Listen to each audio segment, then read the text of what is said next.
Alright, so today I'm working on a 2008 Chevrolet Tahoe. It's got low oil pressure. And it's a legitimate low oil pressure. We have lifter noise, lifter ticks from the lifters not being pumped up. We have low oil pressure warnings. It's not just a sending unit, because it is common for the sending unit to go out and the gauge just be inaccurate. But in this case, we have actual low oil pressure, so let me shut that off. So that is before. That's what our gauge looked like on a cold start. Basically very minimal oil pressure. So here we're looking at the underside. This is the oil pan. Pickup tube is in the very front. It comes down. Actually, it comes all the way back and comes down to the sump. But we're going to start by removing the cross member. There's 2 bolts here, 2 bolts here. It helps to unbolt the rack and just kind of drop it to give you a little bit of clearance, because it's really tight right there. And luckily this is a 2-wheel drive, so I don't have a diff to worry about. And if you do, that sucks for you, because that makes it a lot more difficult to get that diff down. And yeah, we should be able to access the pickup tube O-ring. Sits about right here inside the oil pan. So yeah, next clip, the pan should be off. Alright guys, so the pan is off. A little bit of sludge. I mean, just a little bit. Oh, I'm kind of skipping ahead towards my next step. But I did have the pickup tube unbolted, obviously. Let's see, there's 2 nuts, one here, one there, and then the 10mm that's bolted into the oil pump. And once I got the last screw out, this pickup tube fell out. There was nothing holding it in. Like this O-ring, what I'm trying to say is this O-ring is supposed to be nice and tight, but it is very, very loose. I mean, you can tell that this O-ring is just not sealing, basically. Jeez, I can't really enunciate what I'm trying to say here. Basically, what I'm trying to say is this is dried out. It's hard. It's not. It's flats. That's also what happens to them. They get flats. You'll notice the new O-ring is nice and round, where this guy kind of flattened out, got hard. And what happens is it sucks in air, right? Once it starts to suck in air through this seal, it breaks the suction, and it can't create pressure. It can't create a vacuum to suck the oil out of the pan anymore. So once that O-ring fucks up even a little bit, it's basically just, you know, game over. You need as much suction as you can from the pan. So here's a look at the original one. It's gotten flat. That's what I was trying to tell you. It gets flat and hard. And the new one is round. You know, it just looks like a thick O-ring. That's how it's supposed to look. So yeah, if I looked at this closely, you could probably see where it broke the seal.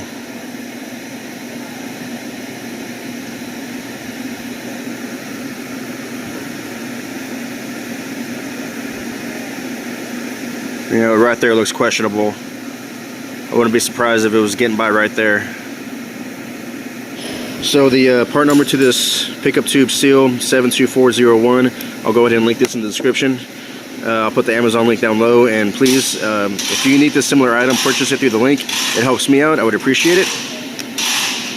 So check this out. I was kind of studying the pickup tube, and it was sitting flush everywhere except for here. You can tell where the seal starts to either roll or maybe be sucked in a little bit, and once that happens, it loses the seal. So this is looking pretty sus, and also that spot I showed you on the O-ring looked kind of sus. Alright, so continuing from the last video, I took off the water pump. I didn't even remove it all the way. I just removed the 6 10mm bolts. Of course, popped the belts off, the drive belt, the AC belt, and I got it kind of tied up and out of the way. I'm not even, because otherwise you got to remove the upper and lower hose and the 2 heater hoses. Not a big deal, but it's not necessary. This is a quicker and easier way to just get it up and out of the way, and then you can get underneath and get the crank pulley off and the timing bolts off and remove the timing cover.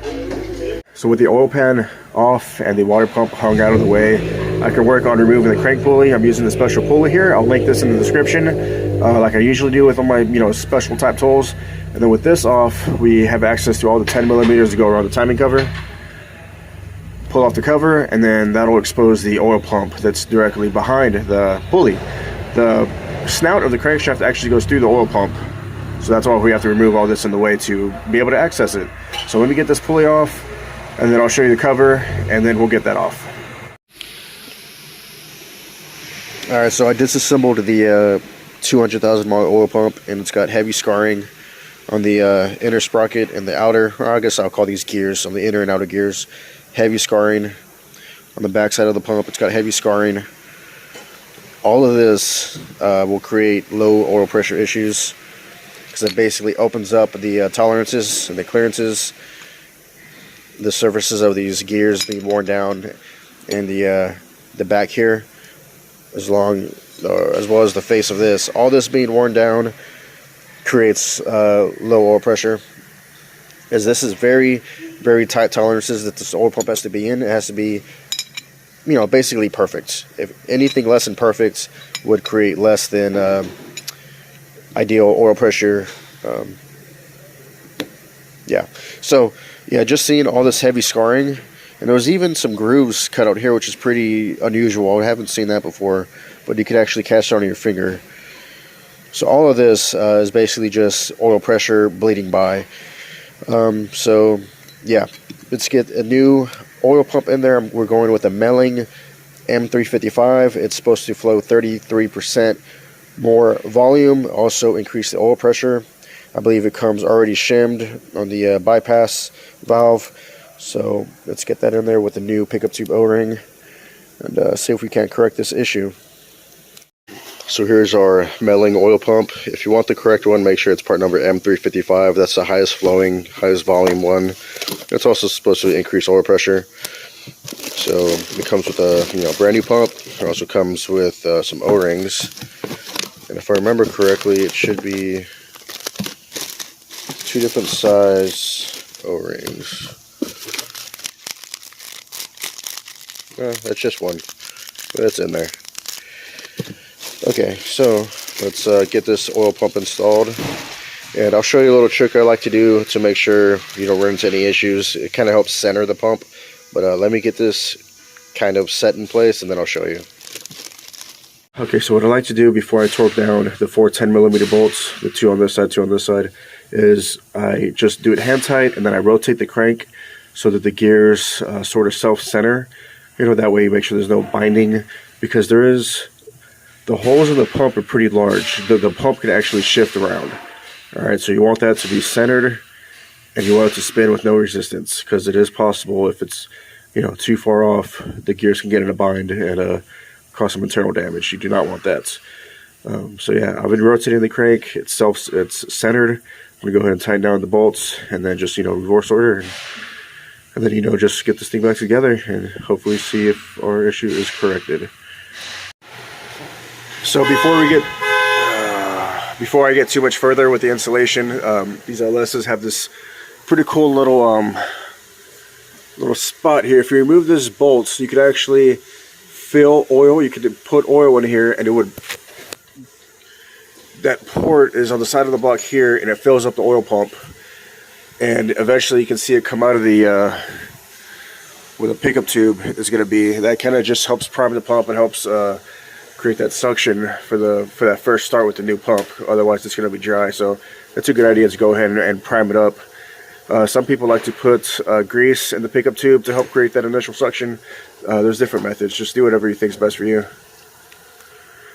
Alright, so here we are. This is going to be the first startup after the high volume, high pressure Melling M355 oil pump. Keep in mind, we had literally 0 PSI before I did the O-ring in the last video. And then after the O-ring, we had about, I would say 15 PSI at idle when it warmed up. So I got a feeling the O-ring failed, causing the pump to fail. So now we have new oil pump, new O-ring. This is what we're looking at.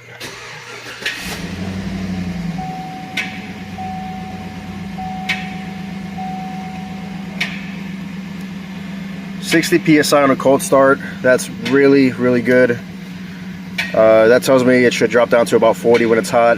So either way, yeah, this is way better than the 0 PSI initially and 15 PSI after the O-ring. So I would say this truck is fixed. This customer does want to just trade it in after all. Go figure. He just wants it good enough to get rid of, because honestly it can get kind of scary when your motor has low oil pressure or no oil pressure, because that can cause long-term issues down the road. Alright, anyways, if this video was helpful, don't forget to like, subscribe. See you next video. Later.